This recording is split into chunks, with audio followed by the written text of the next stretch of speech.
There's no ethical consumption under capitalism. Does that mean there's no value to movements like slow fashion, eating local, and fair trade? Welcome to Pullback, where we explore big new ideas and ask, is this a real solution or a distraction? Pullback is a proud member of the Harbinger Media Network of progressive Canadian podcasts. I'm Kristen Pugh, and I'm here with my co-host, Kyla Hewson. This episode is our Season 1 opener. Very exciting. To introduce our new format, we looked back on the question that animated the first 101 episodes of the podcast. Is ethical consumption really possible? Should we try anyway? If you enjoy this conversation, please show your love with a 5-star review on your preferred listening platform. Let's get started.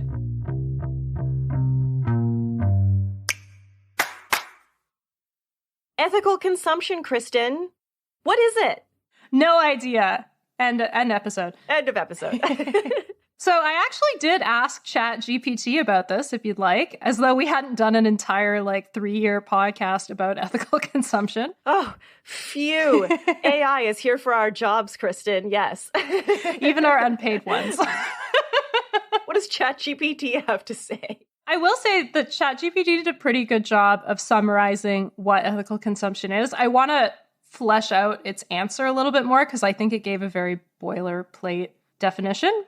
But hey, boilerplates are something in a factory. I don't know. They're there for a reason. Yeah. As someone who struggles to frame stuff, I can see myself using this tool in the future. I'm not going to lie. Yeah. So ChatGPT explains ethical consumption is the practice of making purchasing decisions that take into account the social and environmental impact of the products or services being consumed. That's true. Yep. So it goes on to say this can include considering factors such as working conditions of those who produce the product, the environmental impact of the production process, and the sustainability of the product itself. Any problems with that? No, all of that makes sense to me. I would agree. ChatGPT then goes on to sort of make a bold claim in favor of ethical consumption, arguing that there's some evidence to suggest that ethical consumption can be effective in promoting positive social and environmental change. I think that's something that we'll get into a little bit more, but just to give you the rationale, I think ChatGPT nailed it on the head. This is typically what the rationale is for ethical consumption. So they say, for example, buying products from companies that have a track record of fair labor practices and environmentally friendly production processes can help to support those companies and encourage others to adopt similar practices. Similarly, choosing products that are made from sustainable materials or that have a low environmental impact can reduce the overall environmental impact of consumption. The reason I wanted to use AI, which people might be like, what is Kristen doing? There are a lot of perspectives out there on ethical consumption, but I think you can get a good sense from this what the overall argument in favor of ethical consumption is. And the overall argument against ethical consumption we'll get into a little bit, but it generally just denies that it works at all and says that it's uber capitalist or whatever, which I think there's a lot of merit to that. But I also think that this vision of ethical consumption is a bit narrower than what we've been talking about on the show. So I want to get into what I would say Pullback's vision of ethical consumption is before we sort of interrogate whether it's good or bad. Yeah, thank you, ChatGPT, for giving us a really simple explanation because Kristen and I like to delve into things. So it's nice to have that as a starting point. And also, we're current. Yeah, we're hip. We know about AIs. So yeah, that was the general perspective. When most people think about ethical consumption, they think about that. For me, though, and I think, Kyla, to a certain extent, this is how you view it too. So ethical consumption, I think, is really about realizing that we as individuals have power. And so more specifically, it's about 5 different kinds of things. So the first thing is forming considered habits. So that's things like just remembering to bring reusable bags with you, tweaking your habits gradually over time so that what you're doing in your everyday habits really matches your values, whatever those are.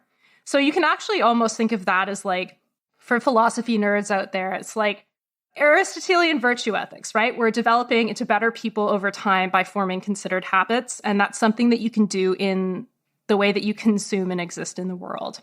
Secondly, it's about knowing more about what you're buying and where it comes from, right? So looking into companies or thinking about, am I going to eat meat what are the boundaries on that? Thinking about the kinds of clothing that you buy, how often you're buying things, making sure that you're sort of really looking into things. So it's really about asking questions, and that helps you to form considered habits, right? That consideration before you form the habits. It's also about knowing more about where stuff goes when you get rid of it. And I think that's something that people often forget when we're talking about ethical consumption. It's about the whole life cycle of owning, consuming, or using a thing, right? And a lot of what we've talked about in previous podcast episodes is like, what is the most responsible way that you can get rid of something when you need to? How can you extend the life cycle of resources? How can you really sort of consider and honor the energy and the resources that go into the things that we use? Because we have to consume things, we have meat sacks, so we have to eat, and we need to stay in shelters, and we need to apparently buy hats for video games. I don't know. Anyway.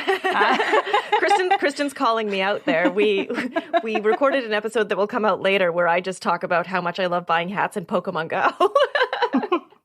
You got me. I don't understand video games, but that's all right.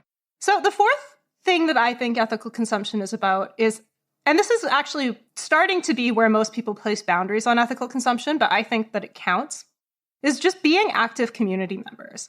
So taking part in groups that match our values, that can be things like contributing to community fridges, participating in clothing swaps, or even using things like clothing rental groups or tool libraries. It's not only about our consumption in like that straightforward capitalist sense, but also how we get resources in like reciprocal networks and things like that. So in a certain way, it is pushing back against capitalism if we're taking that kind of action and we're not just treating ethical consumption as like, I bought a Patagonia sweater, for example. And then the last thing is being active citizens. And this, again, is something that's often not included in the definition, but I would say that it is. A lot of our ethical consumption problems actually stem from a lack of action at the collective or political level. So if we want to be ethical consumers, that's also about participating actively in our democratic system. That means voting, it means going to protests, writing your representatives, signing petitions about things that you care about. And it's also about writing companies to ask them questions and to tell them about practices that you don't like. So that is what I think ethical consumption is. Does that sort of track with you, Kyla? It really does. And I think it's the only reason that we were able to keep the podcast going the way that we did for 3 years. Because if we had stopped at the first 3 points, I don't think you and I would have been able to continue believing in it, which is, I think, where a lot of the criticism comes in. And so I really appreciate that you added those last 2 components, because that's where you and I were getting disenfranchised in thinking that maybe focusing too much on the first 3 points is not giving a platform to the more valuable parts of it, which are the collective action, which is what I have found over the last 3 years I am believing more in as a solution, which I think is where we've had issues with guests pushing back when they see ethical consumption in our podcast sort of blurb, being like, well, we would like to talk to you, but we don't think ethical consumption is a solution. And we then have to go back and be like, no, that's not what we're about.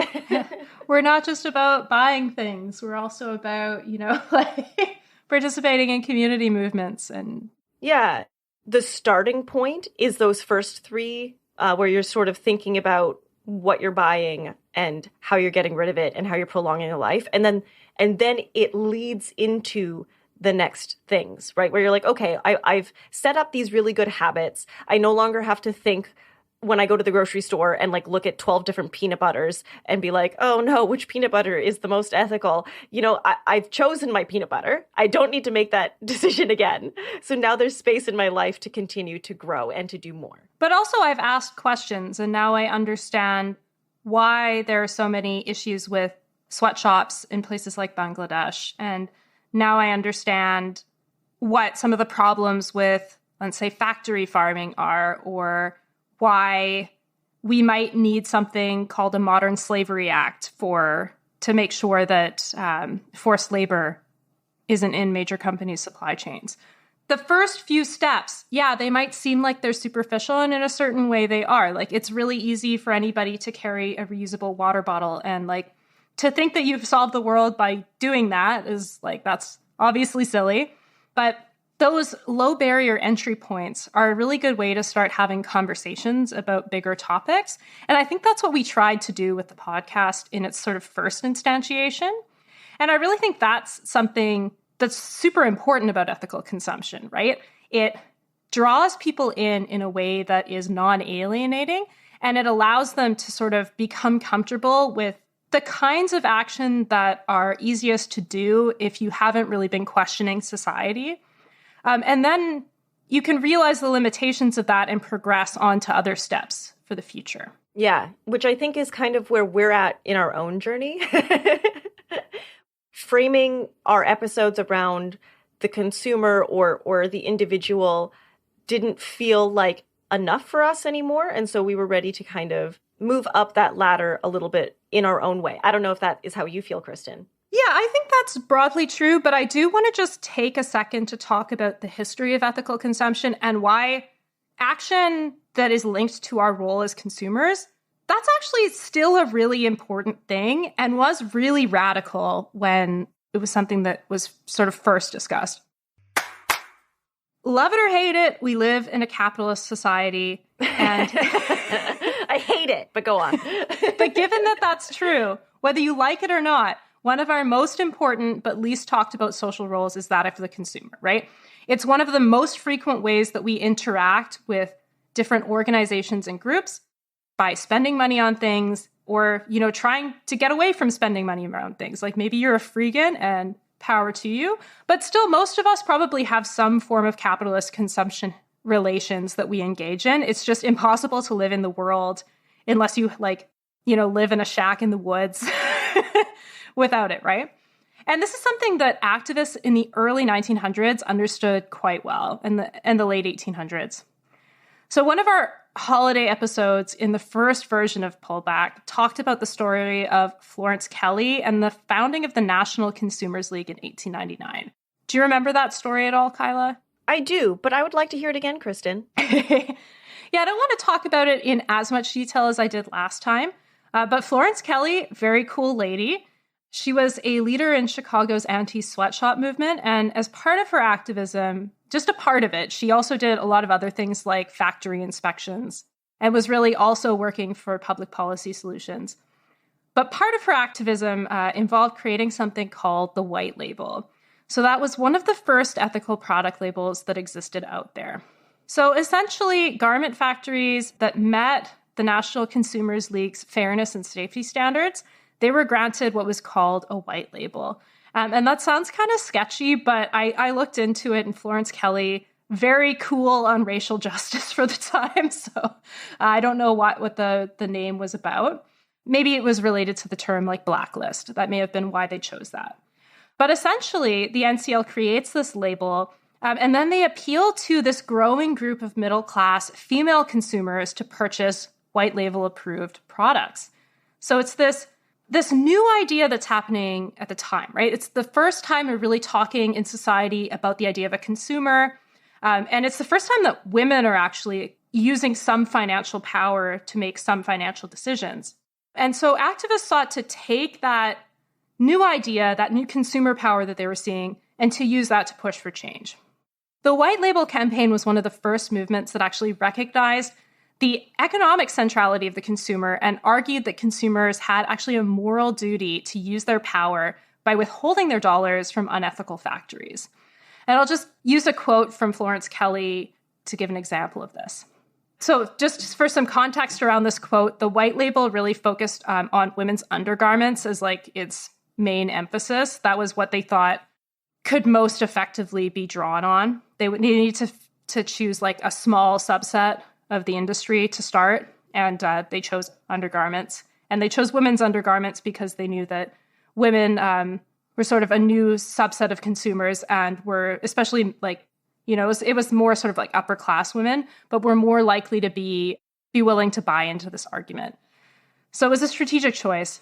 Kelly said in 1901, "We can have cheap underwear righteously made and clean, or we can have cheap underwear degradingly made and unclean. Henceforth, we are responsible for our choice. So it was this argument, essentially, that purchasing had some kind of moral content to it, that you could either purchase ethically or unethically. And, that's not to say that this is an isolated tactic. A lot of the times, people treat ethical consumption as this zero-sum game, right? There's this notion that if you're focusing on individual solutions, you can't also yell at billionaires about super yachts and push for policy action. And that's just not true. Ethical consumption has always been one part of a broader set of tactics to seek collective action. And promoting the white label is a great example of this, because it was typically the first project that was undertaken by new local consumers groups. So they would join these groups, promote the white label, and it would serve as this sort of civic space where women were talking to each other about ethics, and they were talking about the problem of sweatshops. And they then worked within those locals to expand state responsibility over labor rights. The leagues that were formed forged close relationships with factory inspectors. That's how Florence Kelley got involved in the first place. They advanced public awareness through women's civic groups, because a lot of the same members were parts of both. And they lobbied for protective legislation. And ultimately, workers' protections were passed in legislatures. That's true. But the white label campaign was a way to publicize the cause and to bring in new supporters. So it was an important tactic in order to get that collective solution. So I really disagree with this idea that you can sever the two and only focus on one. We need a diversity of tactics. This isn't just the example of sweatshops. There are lots of other examples that we could have drawn on here. We had an earlier episode on Operation Breadbasket, which, do you remember what that was about, Kyla? Yeah, it was about the civil rights movement basically coming together to only support businesses that employed, especially businesses in Black neighborhoods that employed Black workers. Yeah, exactly. And so it was never the argument that you would just have these Operation Breadbasket boycotts and then you were done. That was never the idea. But it was a really effective tactic and one way to sort of use the power that at the time, basically what had happened is there was a lot more economic power in Black communities, but people were spending money at grocery stores that wouldn't hire them, And there was this notion that the money was leaving the community. And so they used their power as consumers to be able to make sure that economic power was fair, It was one way to express power as part of a broader movement. So yeah, that's how I see ethical consumption in its best possible version.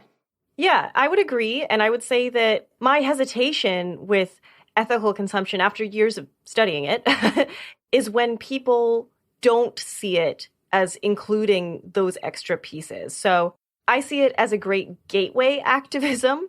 And my problem is that when companies or anyone who's kind of benefiting from the capitalist system tells us that the buck stops with us and that once you've bought your Patagonia sweater, you don't need to do any more. You know what I mean? The danger is when people think that what they've done is enough and then they stop engaging because they're patting themselves on the back over the thing that they've done.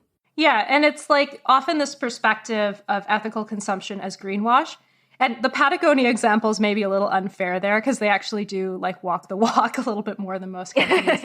But yeah, it's this idea that you can't just say, oh, I bought my H&M fast fashion sweater, but it has some recycled polyester, so solved it. That's not where the conversation ends. Yeah. Patagonia is a bad example. But also even when you're buying something that is good, what we've learned over the last 3 years, Kristen, is that supply chains are fucked. And it's really, really hard, even when you're doing your best, to actually, if you're spending money in a store, do so in a way where someone isn't getting hurt along the way, whether it's a person, an animal, the environment, whatever. Yeah, which I think goes back to this idea that ethical consumption, it's about our role as consumers, people that use resources. We all use resources. We need food to live. We need clothing to live. We need shelter to live.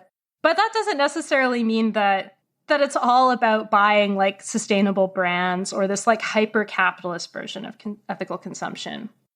But I do want to dig into that notion a little bit more because I do think there's an important discussion to be had about this notion that consumerism is an inherently capitalist idea, and that's true.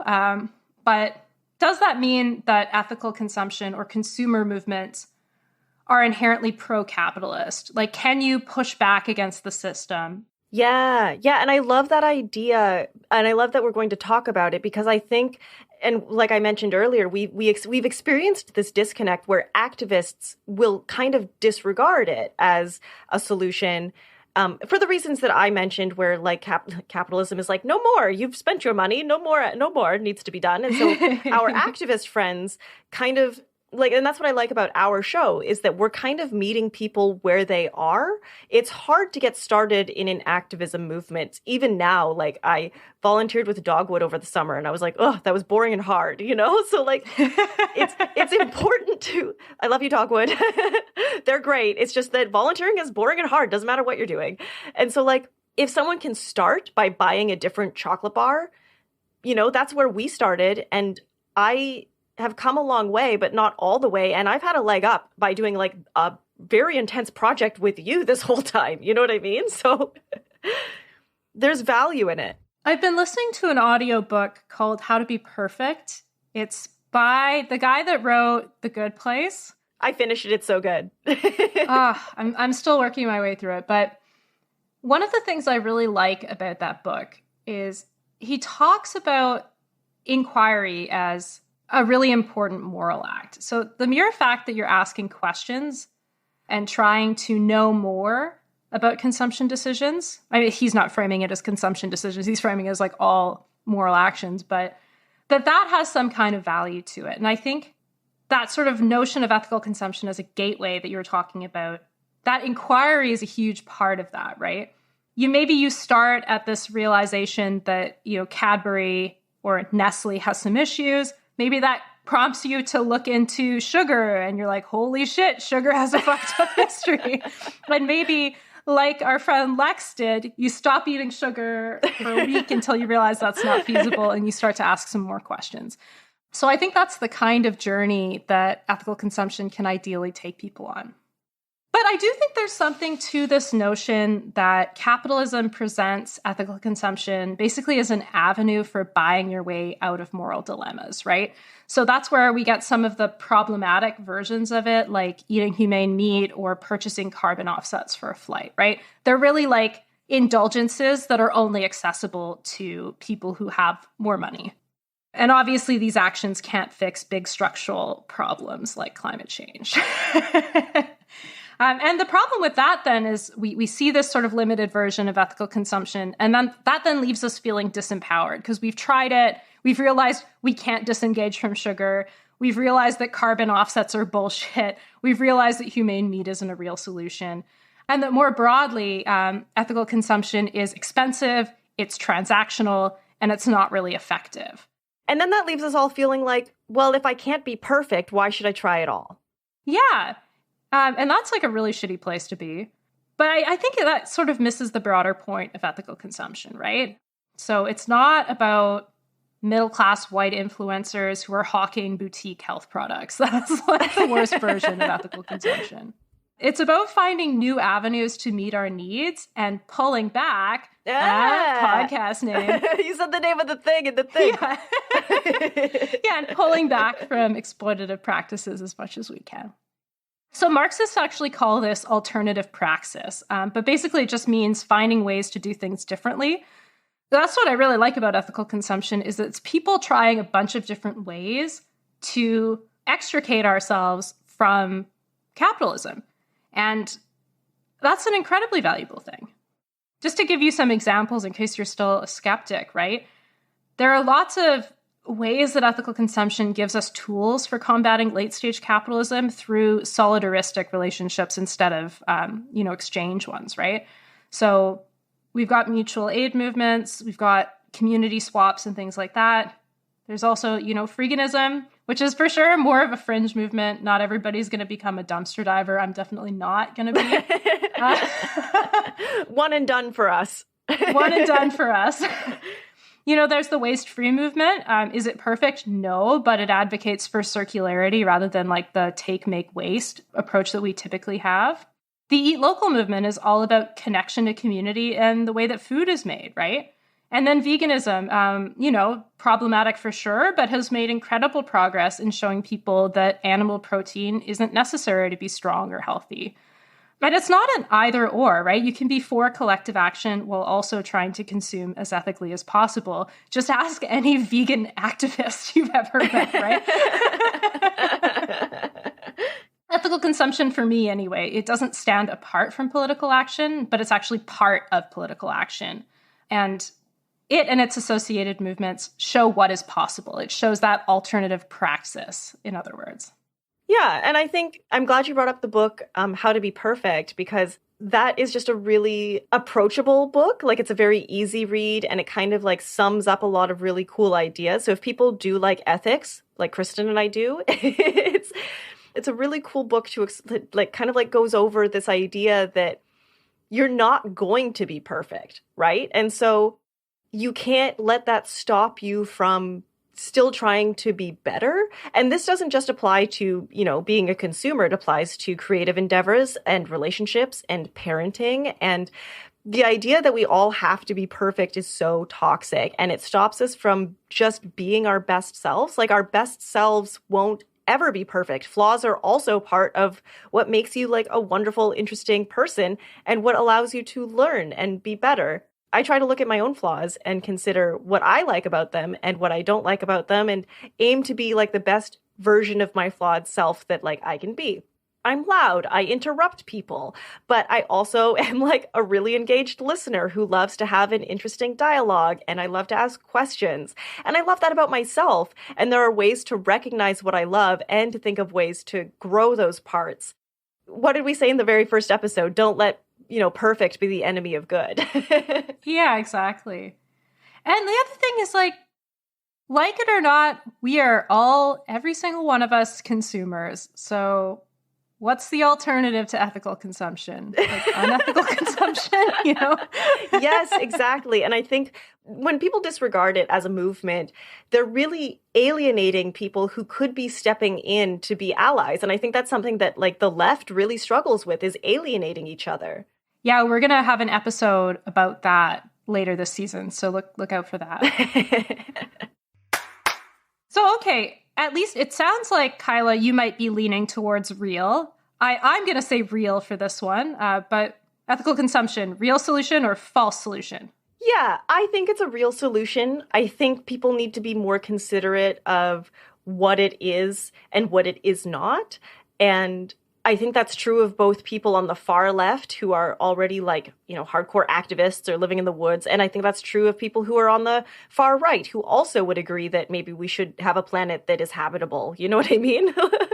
Yeah. One of the really horrifying things that I learned at some point a couple of years ago is that like a lot of like far right racist movements have like their own version of Fairtrade labels, which blew my mind. Ew. But I think it's an idea that can fit into different ideologies and obviously like problematically applied in a lot of cases. Well, and I think a lot of it is like who controls the narrative right now, right? And I think a lot of it is like when H&M slaps a giant green, window pane up that has like leaves on it and is like, come shop here to save the planet. And that's not a solution at all and should be illegal. And I think there was actually a case about greenwashing this year that has gone to court. So hopefully that is a thing that we see more of in the future. Just, you can't just slap a green label on something and be like, we're natural, which I actually have something to talk about that in a minute too. But I also feel like we need to really disengage from like transactional relationships and not just within, exchange of money and our buying and selling capabilities, but like within our relationships with each other. I think because we all grew up in this capitalist system, I was raised in a family that was very transactional. A lot of our generation was. The post-World War II rise of the boomer middle class in, American identity politics, every person for themselves. It's so pervasive that now I'm trying to recognize that mentality of like what I can give you to get what I want from you is like not a good way to be, but it's also like the whole society we live in. And so recognizing that is hard to do and something that I think is really important for people to start doing. There's a big political economy thinker called Karl Polanyi, and he talks about different kinds of relations, different ways of getting what we need. And there's like the capitalist market exchange. And then he also talks about reciprocity, which to me like really looks, I think it might just be like how my headspace is so entrenched in capitalism, but I find it really hard to distinguish those. But I think it's this idea that like it can be asymmetrical, right? That like eventually somebody's going to give back to you, but it doesn't need to be like the purpose of the relationship. And it's also not like a one-to-one. It's more sort of like this idea that I help my family or my friend or whatever, and maybe they eventually help me. Maybe it's reciprocal, but not necessarily in the same way or the same time space or something like that. And that's not why I'm doing it. Okay, so I think we're both generally on the side of ethical consumption is real, but not all ethical consumption is real. So do you have any good examples of ethical consumption gone wrong? Yes, I do. I used to work for a bookstore. I won't name it, but it's a big one, and it's a big one that Canadians will know for sure. And the CEO put out a book about basically ethical consumption in 2020, which was a really weird time for this to come out.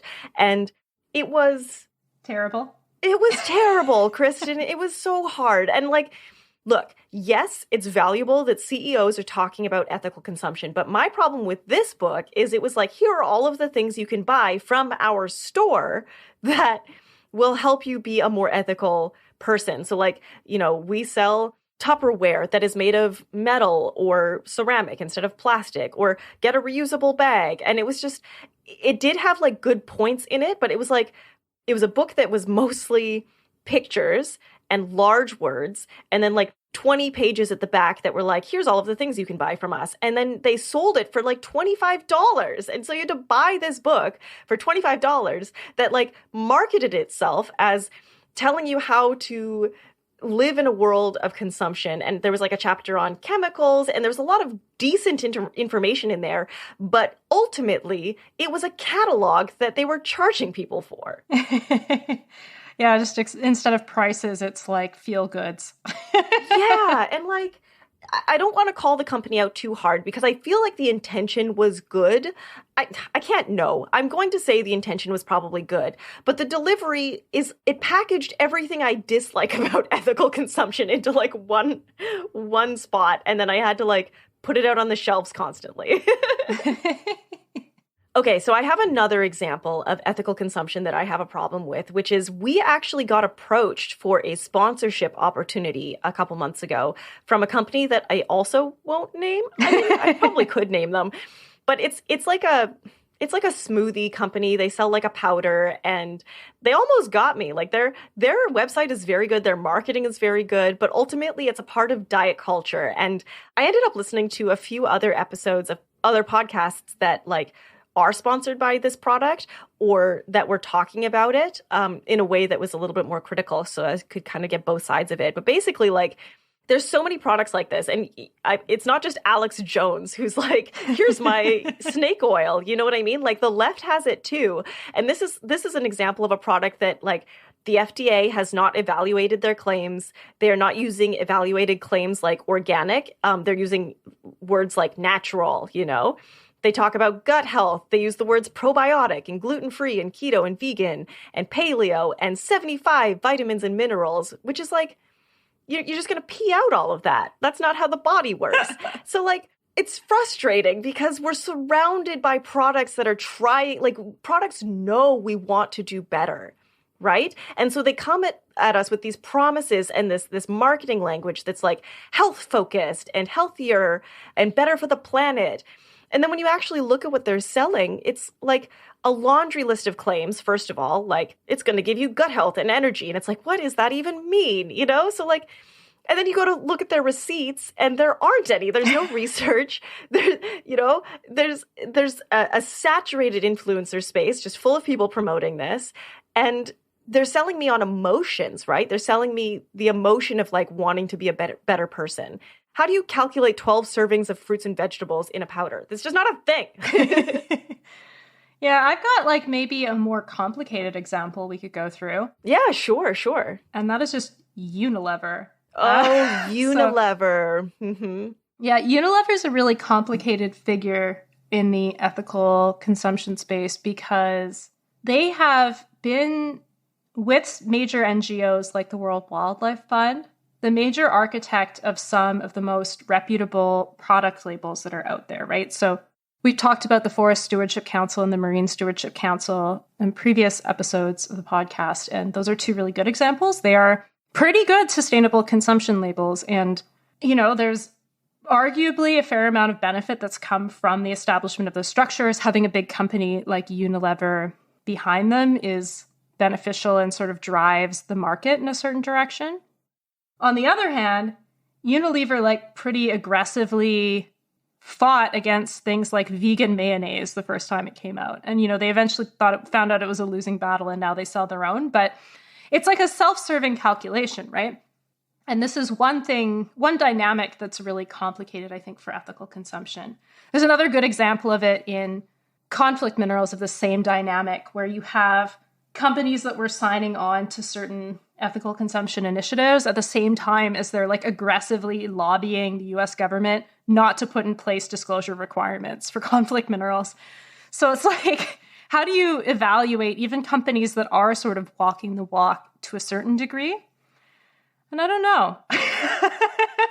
Yeah, and I think that's fair. And I think that's why people are so skeptical of ethical consumption. There is no ethical consumption under capitalism. And I mean, that's why you need to do what you can as an individual. And also, we should work to change the system that we are in.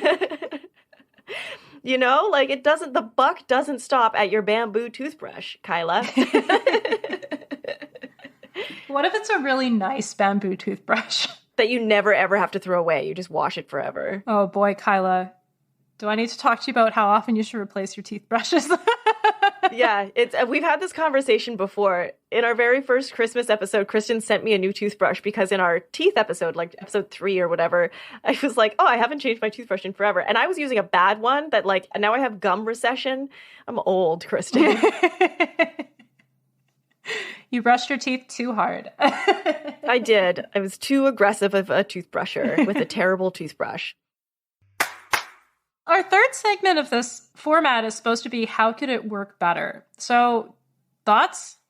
There should be more marketplaces that have curated products. I should be able to go to an Amazon, and there are places like this kind of popping up where I don't have to do the research on every single product that I look at.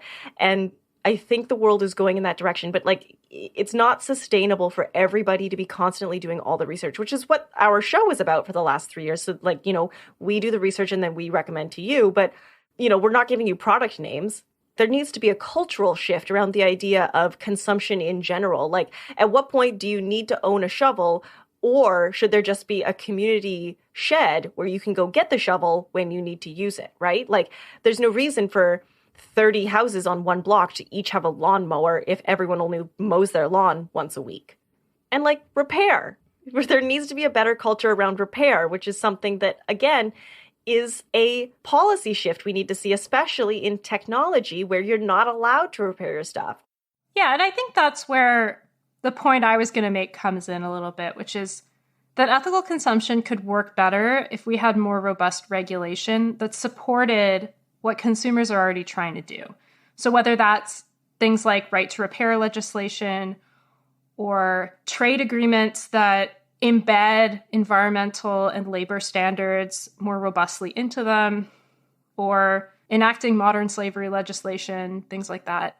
Or, you know, as you had mentioned, there are some like competition agencies that are now going after greenwashing. There's a good example of that right now in Canada, where the Competition Bureau is investigating RBC, which is a major bank here, for their greenwashing claims. So I think more regulation and actually just better funding for regulators that exist so that we actually enforce the laws that are on the books. This is something that we talk about when we talk about labor rights, that a lot of the times the rules are already there on paper.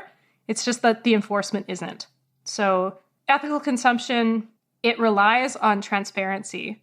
And there are a lot of movements out there that are trying to get supply chains to be more transparent. Fashion Revolution's a great example. But governments need to be stepping up in a much better way to provide consumers with the tools that they need to make choices that we all want to make, right? And to ban practices that like 80% of us can agree should be banned, right? Yeah. I shouldn't be able to walk into a store and have to choose between a chocolate bar that was made by people in forced labor conditions and a chocolate bar that was not. Or like I go to the dairy section and like there shouldn't be the choice of dairy products from cows that have been raised on factory farms that have had terrible lives and more expensive, dairy products that are from animals that were treated well. Like that just shouldn't be a choice I have to make. Yeah, and like speaking for future me, I don't want to have to choose products that were made with minerals that were not mined under the sea. Just ban it. Ban sea mining. Yeah, because like we're all so tired. We're all so beat down by the capitalist system that we exist in that there isn't space left for us at the end of the day to research which products we're buying were made with deep sea mined minerals. You know what I mean? Especially since, like we were just talking about, the supply chains, there's no transparency, so there's no way to know anyways. Yeah, but one thing I will say, how ethical consumption could work a little bit better beyond things that governments need to do, I think we're seeing sort of like a rise in communities that help us to meet our needs outside of that sort of transaction, right? So whether that's tool libraries, whether that is repair groups, or even repair like info sites online. I think You Fix It is the name of one of the major ones for tech products. Those are all things that could help ethical consumption to work more like that broad depiction that Kyla and I want to see, and less like greenwash, to put it mildly. So, ethical consumption. Yes, a solution needs work. Looking forward to looking at more solutions with you, Kristen. I am somebody who really likes positivity and solutions, and I think that there's a gap in that space right now. I think that more people are recognizing that there needs to be more positivity in how we frame the solutions to problems. Like we talk about problems a lot and like people are like, yeah, the world's fucked. We get it. Now what? And so I'm really excited to be diving deeper into these ideas with you. And I am so pleased that we didn't come out of this feeling ashamed of ourselves for talking about consumer ethics for 3 years. Yeah, it felt like, maybe this is just my own perspective, but I felt a bit defensive. Like every single guest we've emailed and then had to have like a week-long email chain with them about how we do care about collective solutions and ethical consumption isn't limited. But we won't have to have that discussion ever again, Kyla. It's so exciting. We sure won't. But also, like, that's a space that we are in, Kristen, where we were able to see the gap in communication between, like, activists and the people who are just trying to live their lives, right? And we're here to bridge that gap. And so I'm excited to continue to do that and to look at, like, the future more. I love futurism. I love talking about where things are going. And there's going to be a lot more of that coming up, which we're both really excited about. And if people want to find more discussions on like the left-wing spectrum, you can go check out the Harbinger Media Network, where we have a ton of partner shows that talk about all sorts of things. Like one of my favorites is Tech Won't Save Us, where they talk about, is tech going to save us? No. So check out our partners at harbingermedianetwork.com, and we'll catch you on the next episode.